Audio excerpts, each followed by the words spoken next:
What's up, you guys? Stealthy RS here once again with another video just for you. And today we're doing a little video on a modification that I did to the vehicle and a future modification coming in the next couple of days.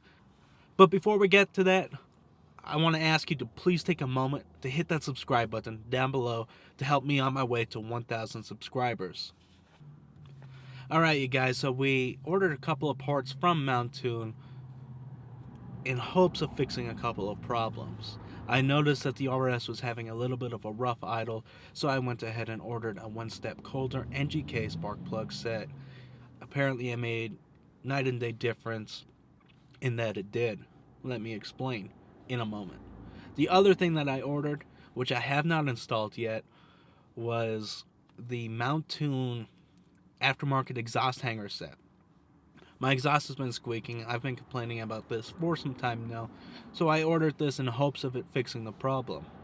I'll be installing these tomorrow, and I'll let you know how that goes. So for the spark plugs, well, they made a great difference. But the factory plugs, actually none of them were gapped alike. So for the RS, they're supposed to be gapped to 26. And the factory plugs were gapped something like 30, 32, 36, 22. Yeah, none of them were alike, so that's definitely not a good thing.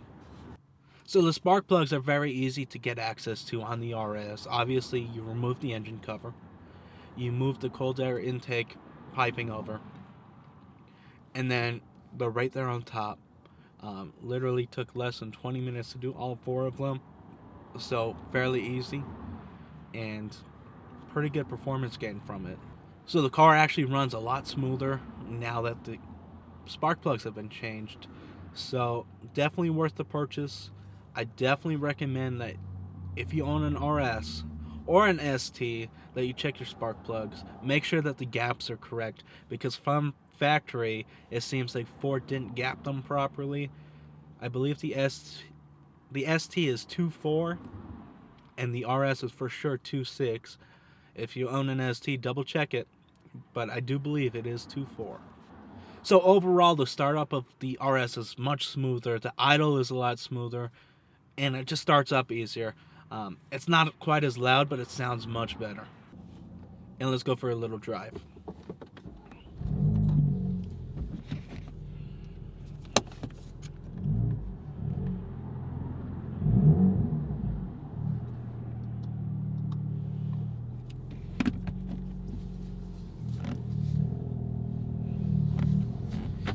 And yes, it is another rainy day, which is terrible.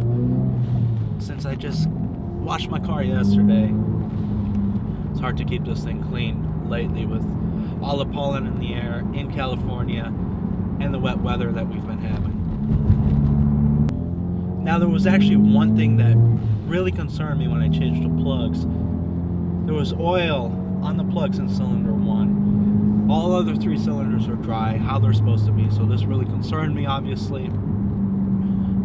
Obviously, there's not supposed to be any oil on your plugs, so I don't know if it's an O-ring that went bad or if it's just a blow-by the oil. So I'm going to order a UPR catch can system here in the next couple of weeks in hopes of fixing that problem.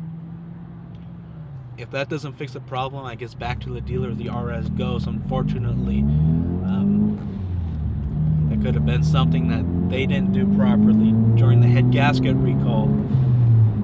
I'm hoping that's not the problem. I hope the catch can system does solve the issue. And while we're installing the catch can, I'm also going to do the Mountoon breather plate, also known as the baffle plate, at the same time. Alright, you guys, so to sum up this video, pretty much I ordered a couple of parts from Mountoon, those parts being an aftermarket exhaust hanger set and NGK 2-step colder spark plugs.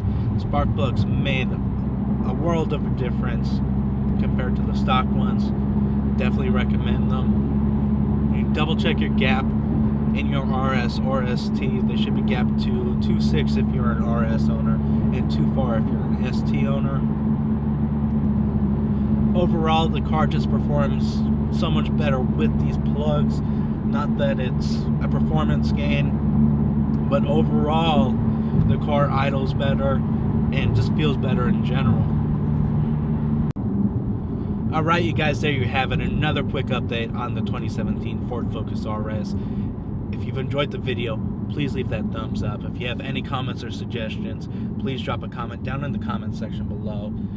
And if you have any opinions on what might be causing that oil residue on the spark plug in cylinder 1, please drop a comment below and let me know what you think might be causing the problem.